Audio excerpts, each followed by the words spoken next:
COVID outbreak discovered in the Chinese city of Nanjing has spread to 5 provinces and Beijing, with state media calling it the most extensive contagion since Wuhan. Almost 200 people have been infected. Japan's Prime Minister has warned that COVID is spreading at unprecedented speed across the country and could increase the strain on hospitals, though he says the Tokyo Olympics are not to blame. Novak Djokovic's dreams of a tennis golden slam, 4 Grand Slam titles and Olympic gold, are over after he suffered a shock defeat in the Olympic semi-finals. The Serb was beaten by Germany's Alexander Zverev. And the first person to be convicted under Hong Kong's controversial new security law has been sentenced to 9 years in jail. Tong Yin Kit drove his motorbike into a group of police officers last July. In Ethiopia, the Tigray People's Liberation Front says it will push back against any soldiers remaining in Tigray from Eritrea or the Ethiopian government. North Korean state media say leader Kim Jong-un replaced several top officials after an unexplained coronavirus incident. Taiwan's chief trade negotiator says he told the U.S. he hopes the two sides can sign a free trade agreement. And in the southern African country of Eswatini, a curfew is declared and troops are deployed as pro-democracy activists demand that the monarchy lift a ban on all opposition parties. In Tokyo, COVID is still looming large with cases on the rise. This morning, other parts of Japan are going into a state of emergency. James Longman is live in Tokyo with the latest. Good morning, James. Yeah, good morning, Michael. We've now had 3,300 cases of COVID reported in the last 24 hours in Tokyo. That is a 180% rise on this day last week. And other parts of Japan are now going into states of emergency. The big city, Osaka, and 3 prefectures will go into special measures from Monday. That is because COVID is spreading across Japan, fueled, of course, by the Delta variant. More than 10,000 cases now countrywide. That is a new record. And Tokyo has also extended its state of emergency. It's now going to run through the Paralympic Games as well. Olympic officials, though, are adamant cases are not spilling over, they say, from the bubble into Tokyo at large. Michael? James, how are they controlling COVID cases in the bubble? Well, Michael, they've described the bubble as the most tested community almost anywhere on Earth. And they say there's not been one single case of someone transferring COVID from the bubble into Tokyo. And I suppose with fewer than 200 cases inside the bubble, that's on something like 15,000 athletes, many more volunteers. They're doing a pretty good job so far, but there is a long way to go here. Michael? Yeah, pretty impressive, but there is a long way to go. James Longman, thank you so much. Japan's coronavirus state of emergency has been extended and expanded to include 3 of Tokyo's neighboring prefectures and Osaka. The nation has reported a record-breaking COVID-19 tally for the 3rd consecutive day, and the Prime Minister warns things could get worse. The number of cases has been on the rise in many areas, including the Tokyo area and the western region of Kansai. The coronavirus is spreading at an unprecedented speed. As the more transmissible Delta variant rapidly becomes dominant across the country, there are concerns that the infection could spread further. The new declarations come into effect Monday. Existing emergencies in Tokyo and Okinawa will remain in place, and 5 more prefectures will go under a quasi-state of emergency. The Prime Minister called on people, especially the young, to take the latest outbreaks seriously. Suga wants people to heed warnings and restaurants and bars to continue following rules. But many aren't convinced the government is taking the right approach. Why is the government once again only targeting our restaurant industry? There are so many people out there and trains are full. The government should have strengthened the measures earlier. That would have curbed the number of people on the street. It's too slow. Health authorities say Japan logged more than 10,000 new cases again on Friday. But the daily death toll has recently remained below 20. Suga said that's largely because over 70% of seniors have been fully vaccinated. He said inoculation is the best tool to fight the pandemic and pledged to give 40% of the public the double jab by the end of next month.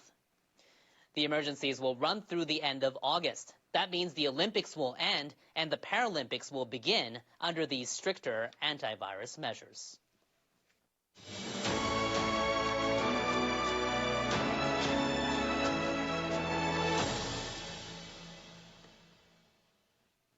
Well, we're just halfway into the Olympics, and the host nation is already celebrating a record.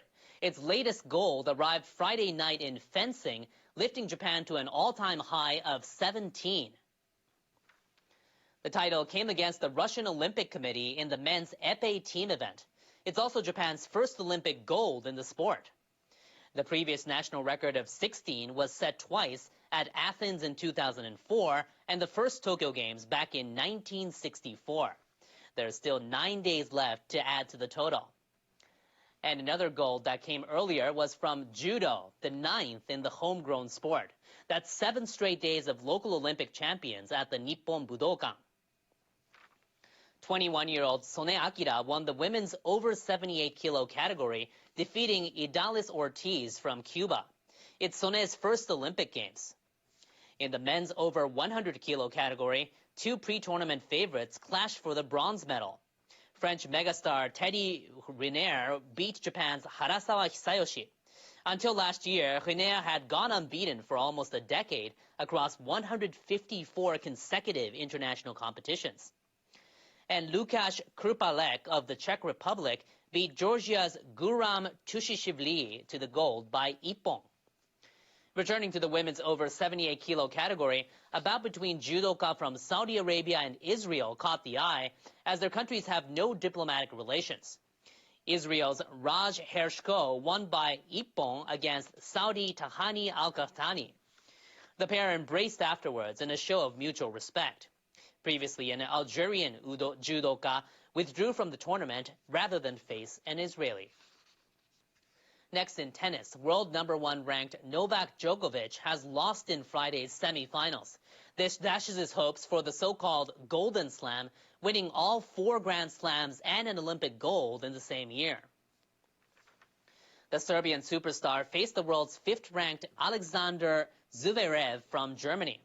Djokovic took the first set but failed to deliver in the next 2 sets. Djokovic claimed the championship in all 3 Grand Slams so far this year. Indian archery medal hope Deepika Kumari has crashed out of the Tokyo Games at the quarterfinal stage. The 27-year-old lost to South Korea's An San on Friday in the women's individual event. Kumari, who's a 3-time Olympian, scored 24 in the 3rd set, only for An to notch 26 to take the match. Kumari was born in poverty in rural India. With her father working as an auto rickshaw driver, she grew up watching her parents struggle to make ends meet. Her fortune changed when she was given a place at a state-run archery academy. It provided free training, and within 4 years, she rose to world number 1. That was followed by the release of Ladies First, an award-winning Netflix documentary based on her life. Now, some athletes of the Tokyo Games have become targets of online attacks. To help them stay mentally fit, the International Olympic Committee is offering a helpline to support them around the clock. The helpline's expert counselors can give advice in over 70 languages.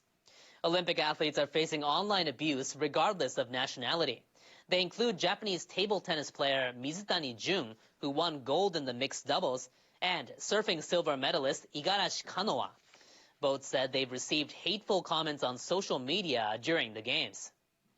Athletes, staff, and volunteers are also struggling with high temperatures and humidity here in the capital. Organizers say about 20 people involved in the Games received treatment for heat stroke during the 5 days through Wednesday.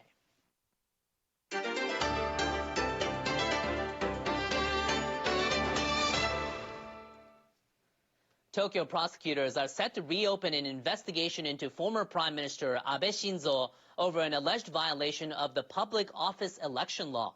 The move comes after an inquest panel judged an earlier decision by prosecutors not to indict Abe was unjust.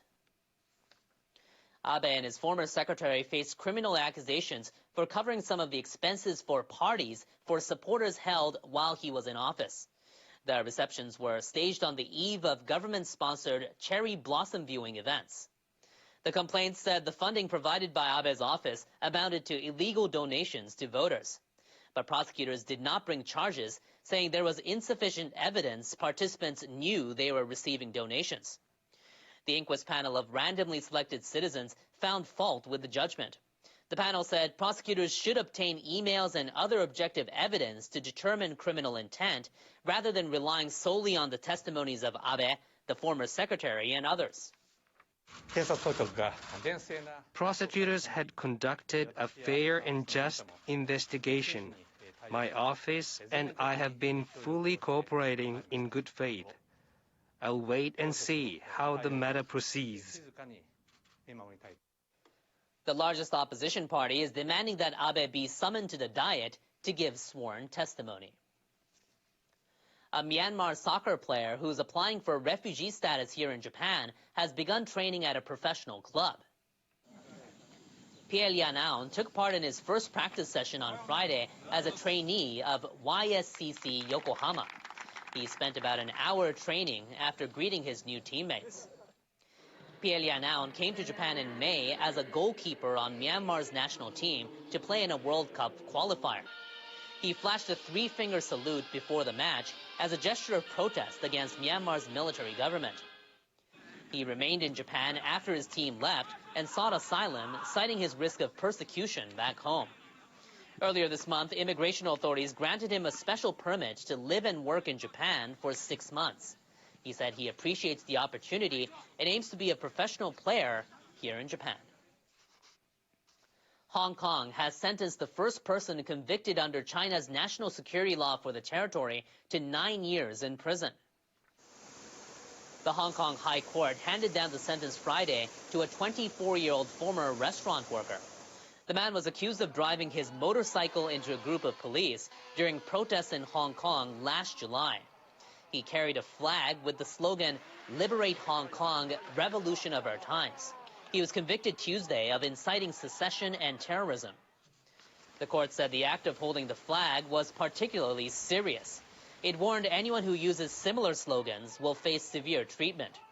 Some locals sitting in the court criticized the ruling, saying the penalty was too harsh. In other news, North Korea's economy contracted by the biggest margin in more than 2 decades last year. That's according to South Korea's central bank, which attributes the drop partly to Pyongyang's coronavirus-related restrictions. The Bank of Korea estimates the North's real GDP shrank by 4.5% in 2020. It was the first contraction in 2 years and the second biggest drop since 1997, when North Korea suffered severe food shortages and saw its GDP reduced by 6.5%. By sector, the mining industry is thought to have contracted by 9.6%. Agriculture, forestry, and fisheries shrank by 7.6%, and manufacturing by 3.8%. The central bank also says the value of the North's trade stood at $860 million. That's a decrease of more than 70% from 2019. Bank officials say the drop is due to UN sanctions against Pyongyang, the North's border and trade restrictions related to the coronavirus, and natural disasters. Now, North Korean leader Kim Jong-un says hostile forces are intensifying war drills for aggression. The comment comes as South Korea and the United States discuss their regular joint military exercise held every August. The ruling Workers' Party newspaper Rodon Shimun reported on Friday Kim gave a speech to military commanders and political officers. Kim reportedly said the hostile forces systematically keep bolstering up their capabilities for making a preemptive attack on the DPRK. Last month, Kim said in a party meeting a grave incident had occurred due to a lapse in anti-coronavirus measures. He accused senior officials of incompetence. And on Tuesday, Kim said the unprecedented global health crisis has caused hardship no less challenging than during a war. Next in weather, a series of thunderstorms rocked the northeastern United States on Thursday.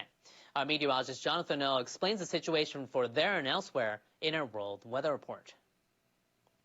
Hello, we had some strong thunderstorms that were severe rolling through the northeastern United States as a cold front really pushed through the area. I'm going to zoom in here and show you the Doppler radar. You can see that wave of storms rolling through places like Pennsylvania and over into the state of New York as well. I want to take you to Bucks County in Pennsylvania, where we see this scene, strong winds caused by a tornado.